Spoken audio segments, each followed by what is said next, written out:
Iya, selamat pagi saudara. Kita berjumpa kembali di Mesbah Syukur pagi hari ini. Saya percaya kita bangun dengan tubuh yang sehat dan dengan sebuah kerinduan untuk lebih lagi mengerti firman Tuhan. Iya, kita akan membaca pagi ini Ibrani pasal yang ke-10 saudara. Ibrani pasal yang ke-10, saya ambil ayat dari ayat yang ke-35.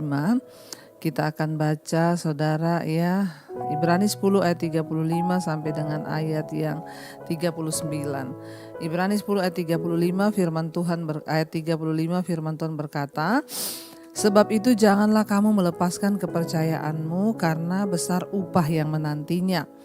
36, sebab kamu memerlukan ketekunan supaya sesudah kamu melakukan kehendak Allah, kamu memperoleh apa yang dijanjikan itu. 37, sebab sedikit bahkan sangat sedikit waktu lagi dan ia yang akan datang sudah akan ada tanpa menangguhkan kedatangannya. 38, tetapi orangku yang benar akan hidup oleh iman dan apabila ia mengundurkan diri maka aku tidak berkenan kepadanya. 39, tetapi kita bukanlah orang-orang yang mengundurkan diri dan binasa, tetapi orang-orang yang percaya dan yang beroleh hidup. Saudara, Rasul Paulus mengingatkan jemaat di Ibrani ketika mereka itu ada masuk dalam aniaya, di dalam tantangan, rasanya mengiring Tuhan itu berat. Ya, mungkin seperti yang kita alami juga, dan setiap orang yang sungguh-sungguh beribadah pasti akan mengalami yang namanya tantangan. Ya, Rasul Paulus mengingatkan, firman Tuhan mengingatkan jemaat yang ada di Ibrani, dikatakan, sebab itu janganlah kamu melepaskan kepercayaanmu karena besar upah yang menantinya. Memang di dalam hidup ini, dalam pengiringan kita kepada Tuhan, kita akan berhadapan dengan yang namanya masalah, persoalan, tekanan hidup. Namun janganlah semua persoalan, tekanan hidup, masalah itu membuat kita akhirnya melepaskan kepercayaan kita kepada Tuhan. Ya, karena itu ayat ini berkata, janganlah kamu melepaskan kepercayaanmu karena besar upah yang menantinya. Ya, jangan pernah melepaskan kepercayaan kita kepada Tuhan. Apapun tantangannya, tetaplah percaya sampai pada garis akhir saudara. Ya, kita harus tetap memegang ya kepercayaan kita kepada Tuhan. Mau enak, mau tidak enak hidup ini, mau banyak masalah, mau berat, mau ringan, tetaplah percaya kepada Tuhan. Jangan pernah melepaskan iman dan kepercayaanmu, apalagi cuma karena jodoh, cuma karena jabatan, pekerjaan. Jangan pernah lepaskan kepercayaanmu. Kenapa? Karena ada upah yang menantinya ya. Ada upah yang Tuhan beri bagi orang-orang yang setia sampai pada garis akhir, memegang kepercayaannya kepada Kristus. Ayat 36, sebab kamu memerlukan ketekunan supaya sesudah kamu melakukan kehendak Allah, kamu memperoleh apa yang dijanjikannya itu. Ya saudara, iman tanpa ketekunan itu sia-sia. Ya, orang yang tekun itu artinya apa? Orang yang setia sampai pada garis akhir. Ya, dan Alkitab berkata, memang kita hari ini menghadapi tekanan, masalah, persoalan, tetapi yang kamu butuhkan adalah ketekunan, ya. Kita ini tekun saja percaya pada Tuhan, tekun memuji Tuhan, tekun beribadah, tekun beriman. Ya, tekun membaca firman Tuhan. Ya, tekun di dalam penderitaan saudara. Sebab kamu memerlukan ketekunan memang. Ini yang kita butuhkan di dalam menjalani hidup mengikut Tuhan. Menghadapi rintangan dan tekanan. Ya, minta ya dari Tuhan ketekunan. Sebab kita memerlukan ketekunan supaya apa? Supaya sesudah kamu melakukan kehendak Allah, kamu memperoleh apa yang dijanjikan. Saudara, tidak mudah untuk melakukan kehendak Allah dalam hidup kita. Tetapi inilah goal dari kekristenan, yaitu ketika kita melakukan kehendak Allah. Tapi memang untuk melakukan kehendak Allah itu tidak mudah. Ada tantangan, ada pergumulan, ada air mata, ada perjuangan di sana. Ya, namun firman ini berkata yang pertama tadi, jangan lepaskan kepercayaanmu ya, dan tetaplah tekun sebab kamu membutuhkan ketekunan supaya setelah kamu melakukan kehendak Allah, kamu menerima apa yang dijanjikannya kepada engkau, saudara. Ya, saudara, melakukan kehendak Allah tidak gampang, itu sangat-sangat sulit. Ya, kenapa? Karena kehendak Allah itu bertentangan dengan kehendak daging kita. Ya, kita itu ketika orang berbuat jahat, kita pengennya balas jahat, tapi kehendak Allah bilang bukan. Waktu orang berbuat jahat kepada kamu, kamu harus berbuat baik dan harus berdoa bagi orang itu. Itu kehendak Allah. Ya, ketika kita melihat suami jahat, rasanya pengen bercerai, rasanya pengen mundur, itu kehendak kita.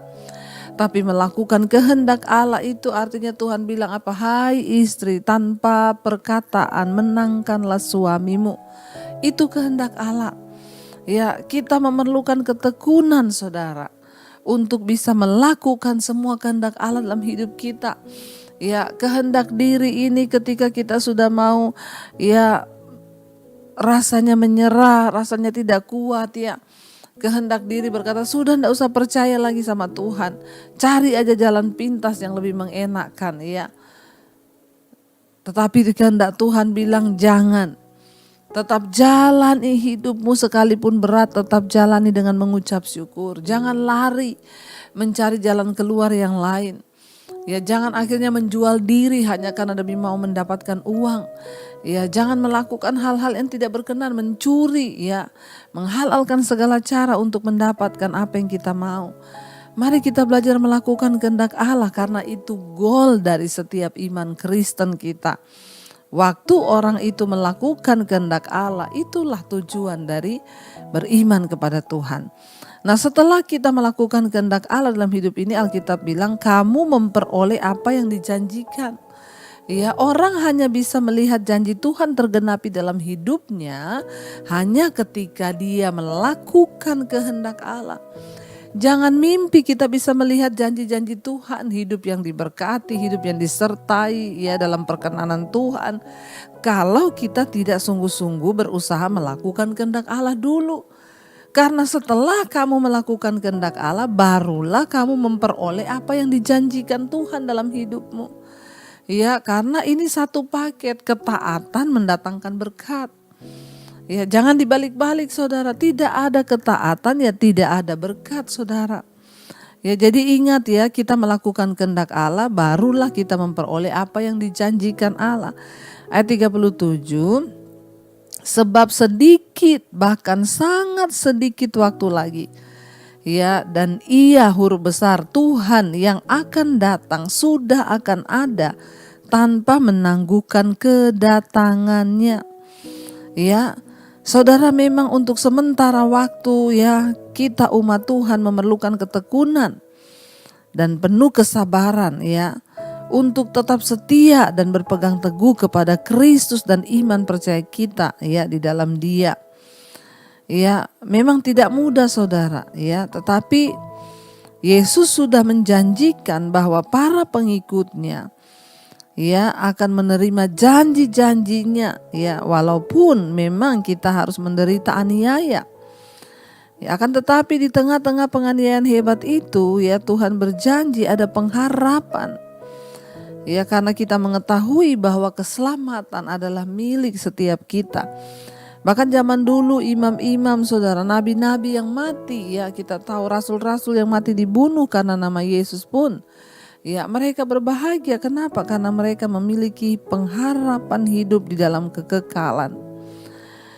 Saudara, apa gunanya, ya, pencobaan, apa gunanya tekanan hidup, masalah dalam hidup kita? Ya, setiap masa-masa sulit, ya, itu dipakai Tuhan untuk menyaring orang-orang Kristen yang memiliki iman yang sejati, disaring dari orang-orang Kristen yang palsu, saudara, karena persoalanlah yang akan menyatakan iman kita yang sesungguhnya terbukti atau tidak. Ya, orang-orang Kristen yang palsu akan gampang mundur pada masa sulit. Ya, dan mari, saudara, kita buktikan sekalipun kita sedang menghadapi tekanan dan persoalan, kita bukanlah orang-orang yang mengundurkan diri. Ya, firman Tuhan berkata, Dia yang akan datang sudah akan ada. Jadi sabar, saudara, sedikit waktu lagi. Tetapi firman Tuhan bilang, orangku yang benar akan hidup oleh iman. Tetapi apabila ia mengundurkan diri, maka aku tidak berkenan kepadanya. Ya, kita yang terus berpegang pada iman, ya kita hidup oleh karena iman. Firman Tuhan berkata, kita adalah orang benar, ya, dan kita akan hidup oleh iman. Walaupun dunia ini bergoncang, masalah datang silih berganti, tapi orangku yang benar akan hidup oleh iman, percayanya kepada Tuhan. Dan apabila ia mengundurkan diri, maka aku tidak berkenan kepadanya. Ayat 39, tetapi saudara, kita bukanlah orang-orang yang mengundurkan diri, ya, dan binasa. Melainkan kita adalah orang-orang yang percaya dan yang beroleh hidup. Dan itu adalah hidup yang kekal. Karena itu saudara, jangan pernah mengundurkan diri, ya. Kita adalah anak-anak, ya, Tuhan. Bukan orang-orang yang mengundurkan diri, tetapi orang-orang yang percaya dan beroleh hidup yang kekal. Sebab orang yang mengundurkan diri, meninggalkan iman kepercayaannya kepada Tuhan, dialah yang akan binasa, saudara.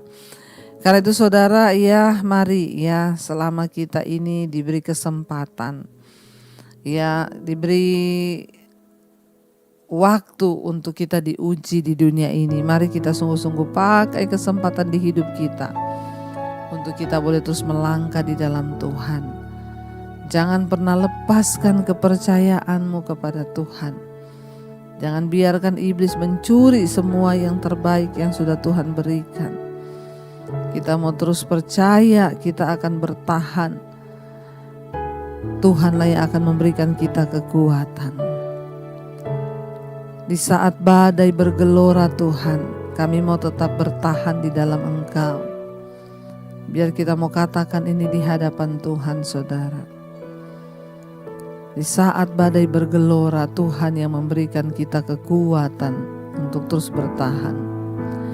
Di saat badai bergelora, ku akan tenang bersamamu, Bapa, Kau Raja atas semesta. Ku tenang sebab Kau Allah. Di saat badai, di saat badai bergelora, ku akan tenang bersamamu, Bapa, Kau Raja atas semesta, Tuhan semesta. Ku tenang sebab, sekali lagi katakan, di saat badai, di saat badai bergelora, ku akan tenang bersamamu,